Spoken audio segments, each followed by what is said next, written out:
You were proud of your dog's progress. Now you feel like you've lost it. I'm Em, a dog mom, former vet tech, dog trainer, and canine nutritionist who works with overwhelmed dog parents who love their dogs deeply but feel stuck, burned out, or unsure what their dog actually needs. And today we're talking about spring reactivity spikes and why this season can bring back old behaviors, new tension, and a lot of self doubt. In this conversation, you'll discover 3 ways of approaching this season that can support you and your dog, like why lowering stimulation early often prevents nervous systems from becoming overwhelmed, how slowing down exposure protects progress instead of undoing it, and why strengthening regulation at home matters even more when the world gets louder. Spring is usually framed as the season of hope, more daylight, more fresh air, more walks, more freedom. And for a lot of dog parents, that hope comes with pressure.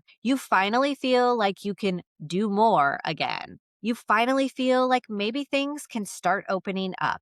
You finally feel like you should be taking advantage of the progress you've worked so hard for. But for many big feeling dogs, spring doesn't feel so hopeful. It feels overwhelming. The world suddenly becomes louder, busier, less predictable. There are more dogs out, more children playing, more bikes passing close by, more smells layered on top of each other, more movement where there used to be quiet. And if your dog already has a sensitive nervous system, all of that input adds up quickly. What makes this emotionally complicated is that when behaviors start resurfacing, most dog parents don't blame the season, they blame themselves. You start thinking, we were doing so well. Why are we back here again? Did I mess this up? Am I doing too much? Not enough? The wrong things? And that self doubt can hit hard, especially when you've been putting in real effort. But what I see over and over and over again is that spring spikes are rarely about someone backsliding. They're about load, more stimulation, more unpredictability, more environmental pressure, a nervous system that was just barely starting to feel safe suddenly has to work a lot harder again. That's why the first shift matters so much, lowering stimulation early before things escalate. Not because you're giving up, not because you're being overly cautious, but because you're listening to what your dog's capacity actually is. There was a time in my own journey where I used to interpret improvement as a green light. If things felt calmer, I assumed we should do more, longer outings, more environments, more exposure, more normal life. I thought that was the responsible thing to do. I thought that was progress. I thought that's what progress meant. But what I started noticing slowly over time was that every time I rushed to expand things, the same signs would start to show up again. More tension, less ability to settle, more sensitivity to sound, less resilience to small disruptions. At first, I thought that meant I hadn't found the right strategy yet.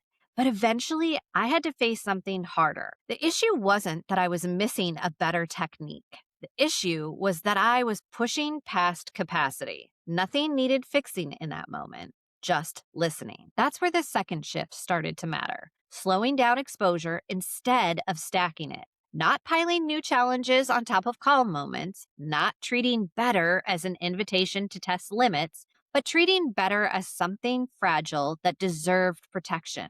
That shift was really uncomfortable at first. It felt like I was doing less, like I was holding things back, like I was being overly cautious. But what I started seeing was stability, not perfection, not silence, but stability. And the third shift grew out of that. If the outside world was going to be louder, busier, and less predictable, then home had to become more regulating, not more demanding. That meant fewer expectations inside the house, more true downtime, more permission to rest, less pressure to use the day well, less guilt when things needed to be quieter than I'd imagined. Because underneath so many spring spikes is a very simple ask. Please don't assume I can suddenly handle more just because I'm trying harder. Please help me stay regulated when the world is already overwhelming. Please make home the place where my nervous system can recover. Here's the question I want to leave you with today. What might change if spring became a season of protecting regulation instead of testing it? If spring has felt discouraging, like behaviors you thought were improving are suddenly louder again, you're not imagining that experience. A lot of dogs struggle this time of year because the world changes faster than their nervous systems can adapt. A lot of dog parents carry guilt because they assume those changes are their fault. A lot of people feel conflicted because they want to enjoy the season, but their dog is clearly overwhelmed. What I hope you heard today is that these spikes are often less about failure and more about capacity. Lowering stimulation isn't giving up, it's prevention. Slowing down exposure isn't holding your dog back, it's protecting progress. Strengthening regulation at home isn't avoiding the world, it's giving your dog somewhere safe to recover from it. So be kind, spread joy, and remember, progress isn't proven by how much your dog can handle, it's preserved by how well their nervous system feels supported. Thank you for listening to The Dog Who Asked for More. If you've ever felt unsure about what your dog is communicating, you are not alone. Most of us were never taught how to read dog body language clearly. I made a short, free quiz called How Well Do You Actually Understand Dog Body Language to help you spot the signals you might be missing and better understand your dog's behavior. You can find the link in the episode description. New episodes drop every Monday, Wednesday, and Friday. I'll see you next time.